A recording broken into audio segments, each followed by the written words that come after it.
Hello everyone, good morning, welcome back to my channel. कैसे हैं आप सभी? आई होप आप लोग बहुत अच्छे होंगे।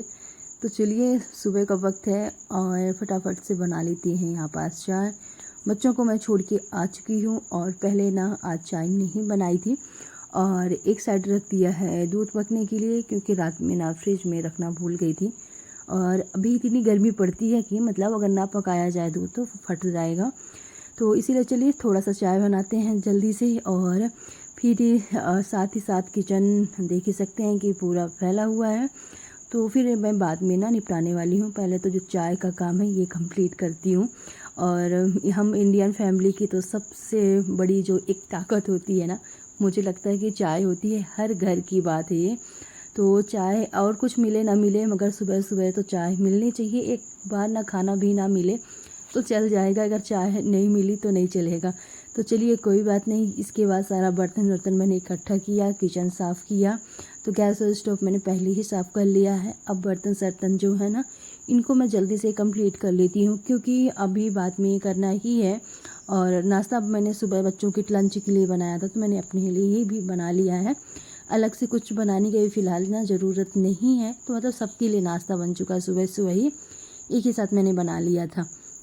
तो चलिए फटाक से वाले बर्तन साफ़ कर लेते हैं। फिर मुझे ना थोड़ा सा आज पूरा घर क्लीन करना है। खासकर हॉल बहुत ज़्यादा गंदा हो गया है, जाले साले लग गए हैं। खासकर फैन वैन ना गंदे समझ में आ रहे हैं। तो थोड़ा सा वक्त देके और हॉल को अच्छे से क्लीन करना है। तो इसीलिए मैंने पहले पूरे किचन का काम निपटा लिया है। मेरे चैनल में फिर से स्वागत है। तो चलिए, ऑफकोर्स पिछले ब्लॉग में आप लोगों ने देखा था कि बच्चे स्कूल चले गए हैं। बस जस्ट आगे से वाला ब्लॉग मैंने स्टार्ट किया है। तो किचन का मेरा काम पूरा हो चुका है और बर्तन सर्तन किचन का पूरा क्लीन करना, मतलब किचन का काम कंप्लीट हो गया है। तो चलिए अब फटाफट से करते हैं पूरे घर की क्लीनिंग। खासकर आज ना धूप करके रखा है, तो सोच रही हूँ कुछ कपड़े हैं, बच्चों की रूम की बेडशीट है, साथ में हॉल में जो सोफे में बेडशीट डली रहती है, तो इनको लगा देती हूँ मशीन में कि तो वो जल्दी से ना सूख भी जाएंगी, क्योंकि धूप करके रखा है। और फिर कल से मौसम हो ना हो। तो चलिए इधर का सारा समेटते हैं। उससे पहले चलते हैं बाल में ऑयलिंग करने के लिए। तो उधर मैंने रख दिया थोड़ा सा ऑयल गरम करके लगाने के लिए सिर में। तो चलिए ऑयल कर लेती हूँ, फिर अपने घर का पूरा काम निपटाती हूँ। किचन का हो चुका है, बाकी का घर का पूरा अभी बाकी है। और बस आप लोग बने रहिए वीडियो में। तो चलिए, जैसे कि मैंने बताया कि फटाफट से ना बाल में ऑयलिंग कर लेती हूँ। और तो सिर में भी लगाना है और अच्छे से भर के तेल लगाना है। साथ ही साथ ना बालों में भी पूरी लेंथ में भी लगाना है। ऐसा नहीं कि सिर में लगा लियो तो लेंथ में नहीं लगाना है, तो लेंथ में भी ज़रूरत पड़ती है, अच्छे से लगाना है। और बस हफ्ते में एक दिन, वैसे कोशिश रहती है कि 2 दिन ऑयलिंग करूँ, पर हो नहीं पाता, एक दिन ज़रूर करती हूँ। और इसमें ना नारियल का और सरसों का तेल मैं मिक्स करके रखती हूँ दोनों को, और फिर लगाती हूँ। तो चलिए जल्दी से लगा लेते हैं। इसके बाद मैंने चोटी बना ली, पोनी नहीं, मतलब ऊपर से ना तो जोड़ा बनाया, और चोटी अच्छे से पूरे बाल मैंने बांध लिए हैं। और जो कपड़े हैं थोड़े बहुत ना, अभी उनको मैं लगा देती हूँ मशीन में धुलने के लिए। तो बहुत सारे छोटे मोटे कपड़े थे, 2 दिन कल के थे, बच्चों के थोड़ा बहुत ड्रेस थे, टॉवल टूबल थी, तो ये मैं रख देती हूँ धुलने के लिए। इसके बाद काम अपना स्टार्ट करते हैं, ताकि मैं जब तक मैं थोड़े बहुत काम होंगे, जब तक मैं एक राउंड के जो कपड़े हैं ना ये भी धुल जाएंगे। इसके बाद बच्चों की रूम की बेडशीट निकालनी है, साथ ही साथ हॉल में जो सोफे में बेडशीट डली है उनको भी धुलना है। तो एक बारी वाले कपड़े धुल जाएं जो पहनने वाले हैं, फिर साथ ही साथ बेडशीट का नंबर बाद में लगने वाला है। तो चलिए ये वाला काम तो मैं कंप्लीट करती हूँ। और वक्त बताएं तो बच्चों के जाने के बाद ही मैंने काम स्टार्ट कर दिया था, बस चाय चाय पीने के बाद, क्योंकि आज थोड़ा सा धूप भी करके रखा है। तो कपड़े धोने का रीज़न यही भी था कि जो भी छोटे मोटे कपड़े इधर उधर टावल ओवल होती है ना, तो हम सोचते रहते हैं, क्योंकि बारिश होती है तो फिर सारे कपड़े नहीं धुल पाते। तो आज मैंने ना सारे टावल ओवल धुल दिए हैं। तो चलिए जल्दी से फ़ैन उनमें सारा साफ़ कर लेती हूँ। दूसरे साइड का भी मैंने फ़ैन साफ़ कर दिया, पर पता नहीं वीडियो क्यों मतलब जैसे कि आप वॉइसिंग कर रही थी ना, तो पूरा अपने आप चल रही थी। फिर वो वाला पार्ट मुझे कट करना पड़ा, तब जाके वीडियो सही हुई। तो फ़ैन मैंने दोनों ही साफ़ किए हैं अच्छे से, जितना मेरे से हो सका है, क्योंकि अगर मैं सीढ़ी में खड़ी होकर साफ़ करूँगी तो मुझसे नहीं हो पाएगा।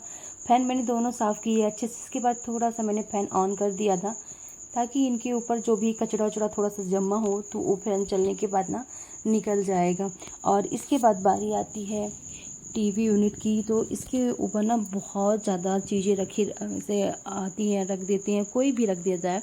और धूल तो इतनी जम गई थी गजब। तो आज मैंने ना सारी चीज़ें जो फालतू की हम चीज़ें रखते रहते हैं कि कभी ना कभी चीज़ों की आवश्यकता पड़ेगी, पर उस चीज़ों की ना कभी भी आवश्यकता नहीं पड़ती, बस ऐसे के ऐसे ही रखी रहती है। तो आज मैंने सारा निकाल निकाल के ना फेंक देने वाली हूँ। जो बहुत ही ज़रूरी चीज़ें हैं बस वही रखने वाली हूँ, बाकी का नहीं। इसके बाद मैंने सारी जो भी फेंकना था हटा दिया है यहाँ से। बस एक दो चीज़ें और रखी हैं, बाकी की कुछ भी नहीं है इसमें।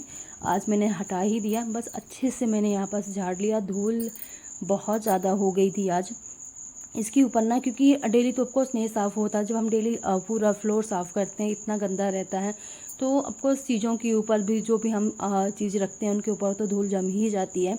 इसके बाद थोड़ा सा पूरा जितना जाले वाले मुझे दिख रहे थे वो मैंने अच्छे से साफ़ किया है। और ये जो खासकर सोफ़े के ऊपर फैन लगा हुआ है ये बहुत ही ज़्यादा गंदा था। इसकी वीडियो में जैसे बताया कि पता नहीं क्या हो रहा था तो मुझे कट करना पड़ा।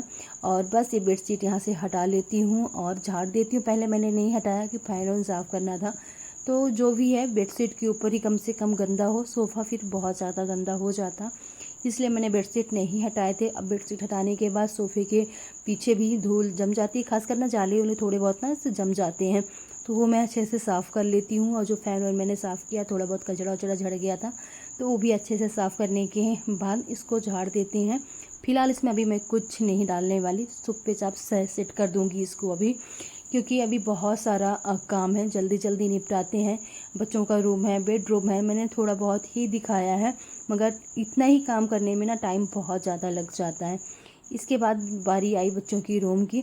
अभी हॉल क्लीनिंग का लिए बाकी है, थोड़ा बहुत निपटाने के बाद मैं आ गई थी बेडरूम की, क्योंकि मुझे इसका बेडशीट चाहिए था धुलने के लिए, क्योंकि जो हमने कपड़े लगाए थे पहले ना वो धुल चुके हैं, तो इनको भी मैं फटाक से लगा देती हूँ। तो यहाँ पास मैंने ड्रायर भी कर दिया था, क्योंकि बरसात का टाइम है, बारिश कभी भी होने लगती है, तो कम से कम जल्दी से ना कपड़े सूख जाएंगे। तो फटाफट से सारे कपड़े निकाल लेती हूँ और बेडशीट ये सारी कपड़े मैं डाल देती हूँ फिर से धुलने के लिए। तो चलिए एक राउंड के कपड़े होते हैं पूरे। इसके बाद बारी आती है झाड़ू निकालने की। तो बच्चों का रूम भी मैंने थोड़ा सा साफ़ किया, जो एक्स्ट्रा पेपर ऊपर इधर उधर और परफ्यूम के डिब्बे उब्बे हो गए ना, ये मैं सब निकाल दी हूँ, फेंक देती हूँ। क्योंकि इनका ना ऐसे डिब्बे हम रखते रहते जिससे गंदगी भी फैलती है और साथ ही साथ ना कॉकरोच वॉकरोच भी ये सारी चीज़ें फैल जाते हैं। तो इस सब में जितना मतलब जो आवश्यकता के डिब्बे कार्टून है जिनकी ज़रूरत है बच्चों के लिए, बच्चों को वही चीज़ मैं रखती हूँ। बाकी मैंने सारा बच्चों के रूम से भी हॉल से भी जो फेंकने वाली चीज़ें थी वो मैंने हटा दिया। टीवी यूनिट के पीछे मैं साफ़ कर देती हूँ। थोड़ा सा टीवी यूनिट को हम लोगों ने सामने मतलब करीब 4-5 आंगुर मैंने सामने करवा लिया है, क्योंकि जो चूहे हैं ना वाईफाई की तार काट डाले थे, जिसकी वजह से हमें ना टीवी ने थोड़ा सा सामने और आगे खिसका के रखना पड़ा है, ये कि अच्छे से ना क्लीनिंग हो जाती है। टीवी यूनिट के पूरे पीछे दीवार पर बहुत ज़्यादा धूल जम गई थी, अब वो अच्छे से साफ़ करते बन जाता है। झाड़ू अच्छे से आप डाल के और अच्छे से क्लीन कर सकते हैं। इसके बाद जो बड़ा बड़ा कचरा है ना ये मैं हटा लेती हूँ इसको, और बस फटाफट से लगाते हैं झाड़ू। इसके बाद आज बाहर भी साफ़ नहीं हुआ है, तो हॉल क्लीन करने के बाद यानी पूरा रूम, बच्चों का रूम भी मैंने साफ़ कर दिया, झाड़ू निकाल लिया, बेडरूम से भी निकाल लिया है, किचन से भी। और इसके बाद सीधे बाहर लेके चलेंगे। और इसके बाद झाड़ू लगाने के बाद बारी आती है वॉशरूम को साफ़ करने की। तो इसकी ना 2 टाइल्स टूट गई थी, इसमें दूसरी टाइल्स हमने लगवाई है बीच की, आप लोगों को समझ में भी आ रही होंगी। तो इनमें लगवाने के बाद 2 दिन इसको मतलब वॉशरूम को यूज नहीं किया था, ताकि अच्छे से टाइल से फिक्स हो जाएं। और इसके बाद इसको अब साफ़ कर लेते हैं, मगर इसमें ना सीमेंट उमेंट बहुत ज़्यादा जम गया है।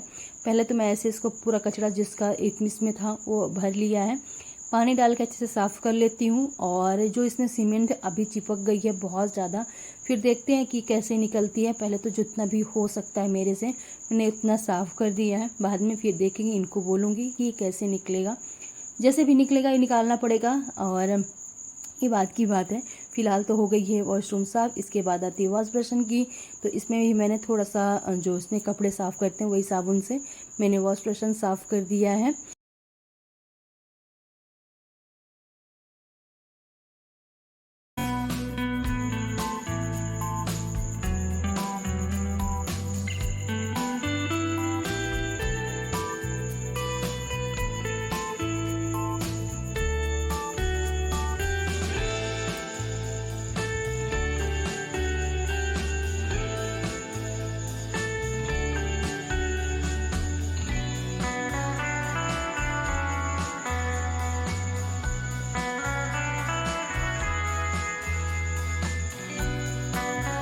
तो चलिए ये वाला काम भी होता है मेरा ख़त्म और अभी बाकी रह गई डस्टिंग वस्टिंग करने के लिए। तो जो कपड़े सपड़े वाला काम तो कंप्लीट ही हो गया है, बस थोड़ा बहुत अभी रह गया है। लास्ट राउंड के कपड़े लगे हुए हैं धुलने के लिए। तो मतलब घर का काम करते करते कपड़े भी धुल चुके हैं, अपने घर का काम भी ख़त्म मेरा हो गया है। लास्ट में जैसे बता के डस्टिंग का काम आता है, बस इसके बाद पोछा लगाना है। पोछा लगाने के बाद ऑफकोर्स बाल में लगा है तेल, तो बाल भी मुझे धुलाई करनी है। और फिर वही बच्चे तब तक में आ जाएंगे, तब तक मैं फटाफट से ना खाना भी बनाना पड़ेगा। और आज बच्चे जल्दी आ जाने वाले हैं, बच्चों का पेपर ना स्टार्ट हो गए हैं, जिसकी वजह से जल्दी ही आ जाएंगे। तो मुझे ना जल्दी से लंच भी बनाना पड़ेगा, इसलिए मैं जल्दी से लगी थी कि ये वाला काम ख़त्म हो जाए, नहा लूँ, इसके बाद फटाक से ना कुछ बच्चों के लिए बना दूँ, क्योंकि बच्चों को खाने ऑफकोर्स स्कूल से आने के बाद कुछ ना कुछ खाने के लिए चाहिए ही चाहिए। तो चलिए यहाँ पास टीवी यूनिट की डस्टिंग करने के बाद यहाँ पास टेबल की अच्छे से मैंने साफ़ कर दिया है। और इसके बाद बारी आती है बेडरूम की। तो ज़्यादा नहीं, थोड़ा थोड़ा यहाँ पास मैंने साफ़ कर दिया। पहले तो जो टेबल रखी हुई कांच की साइड टेबल, उसको भी मैंने साफ़ किया, साथ ही बेड का सिरहाना हो गया। खास गंदा तो नहीं था, पर थोड़ा बहुत ना धूल हो ही गई थी।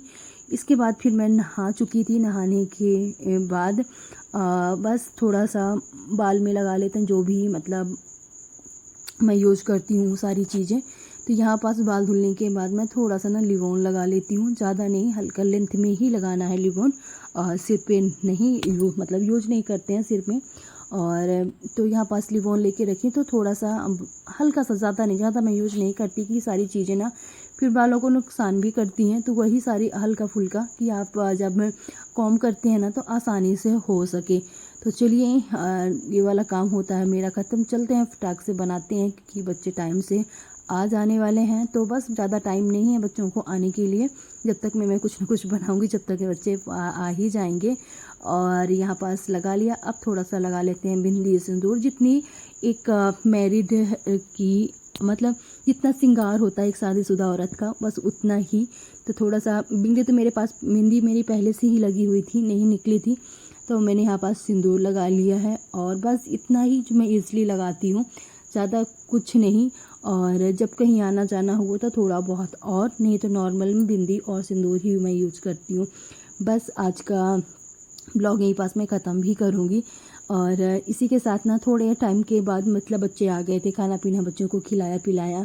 इसके बाद ना सारे कपड़े भी धुल गए थे, तो मैं लगे हाथ ना इनको भी निकाल लेती हूँ, क्योंकि बारिश का कोई भरोसा नहीं हो, कब भी होने लगती है।